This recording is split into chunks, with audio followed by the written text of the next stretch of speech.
Marc 7, 1-37. Marc 7h01. Les pharisiens et quelques scribes, venus de Jérusalem, s'assemblèrent auprès de Jésus.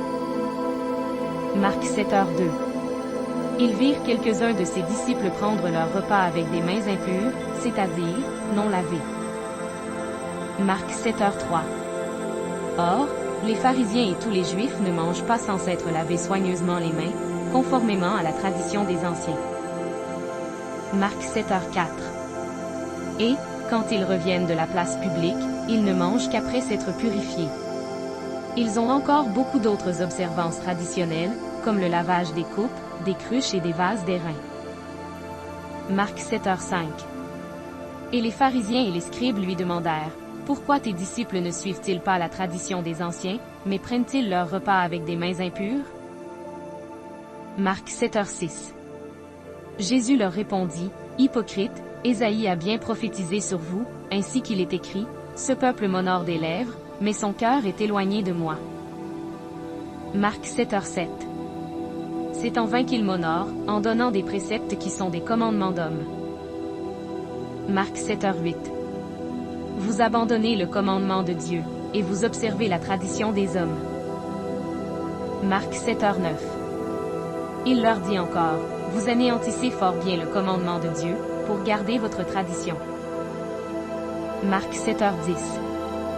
Car Moïse a dit, honore ton père et ta mère, et celui qui maudira son père ou sa mère sera puni de mort. Marc 7h11. Mais vous, vous dites, si un homme dit à son père ou à sa mère, ce dont j'aurais pu t'assister est corban, c'est-à-dire, une offrande à Dieu. Marc 7h12. Vous ne le laissez plus rien faire pour son père ou pour sa mère. Marc 7h13. Annulant ainsi la parole de Dieu par votre tradition, que vous avez établie. Et vous faites beaucoup d'autres choses semblables. Marc 7h14. Ensuite, ayant de nouveau appelé la foule à lui, il lui dit, « Écoutez-moi tous, et comprenez. » Marc 7h15. Il n'est hors de l'homme rien qui, entrant en lui, puisse le souiller, mais ce qui sort de l'homme, c'est ce qui le souille. Marc 7h16. Si quelqu'un a des oreilles pour entendre, qu'il entende. Marc 7h17. Lorsqu'il fut entré dans la maison, loin de la foule, ses disciples l'interrogèrent sur cette parabole. Marc 7h18. Il leur dit, vous aussi, êtes-vous donc sans intelligence? Ne comprenez-vous pas que rien de ce qui du dehors entre dans l'homme ne peut le souiller? Marc 7h19. Car cela n'entre pas dans son cœur, mais dans son ventre, puis s'en va dans les lieux secrets, qui purifient tous les aliments. Marc 7h20. Il dit encore, ce qui sort de l'homme, c'est ce qui souille l'homme. Marc 7h21. Car c'est du dedans, c'est du cœur des hommes, que sortent les mauvaises pensées, les adultères, les impudicités, les meurtres. Marc 7h22. Les vols, les cupidités, les méchancetés, la fraude, le dérèglement, le regard envieux, la calomnie, l'orgueil, la folie. Marc 7h23. Toutes ces choses mauvaises sortent du dedans, et souillent l'homme. Marc 7h24. Jésus, étant parti de là, s'en alla dans le territoire de Tyr et de Sidon.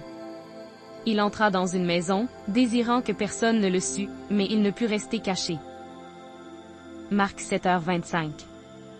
Car une femme, dont la fille était possédée d'un esprit impur, entendit parler de lui, et vint se jeter à ses pieds. Marc 7h26. Cette femme était grecque, syrophénicienne d'origine. Elle le pria de chasser le démon hors de sa fille. Marc 7h27. Jésus lui dit, « Laisse d'abord les enfants se rassasier, car il n'est pas bien de prendre le pain des enfants, et de le jeter aux petits chiens. » Marc 7h28. Oui, Seigneur, lui répondit-elle, mais les petits chiens, sous la table, mangent les miettes des enfants. Marc 7h29. Alors il lui dit, à cause de cette parole, va, le démon est sorti de ta fille. Marc 7h30. Et, quand elle rentra dans sa maison, elle trouva l'enfant couché sur le lit, le démon étant sorti. Marc 7h31. Jésus quitta le territoire de Tyr, et revint par Sidon vers la mer de Galilée, en traversant le pays de la Décapole. Marc 7h32. On lui amena un sourd, qui avait de la difficulté à parler, et on le pria de lui imposer les mains. Marc 7h33. Il le pria par loin de la foule, lui mit les doigts dans les oreilles, et lui toucha la langue avec sa propre salive. Marc 7h34. Puis, levant les yeux au ciel, il soupira, et dit, Ephata, c'est-à-dire, ouvre-toi. Marc 7h35. Aussitôt ses oreilles s'ouvrirent, sa langue se délia, et il parla très bien. Marc 7h36. Jésus leur recommanda de n'en parler à personne, mais plus il le leur recommanda, plus ils le publièrent. Marc 7h37.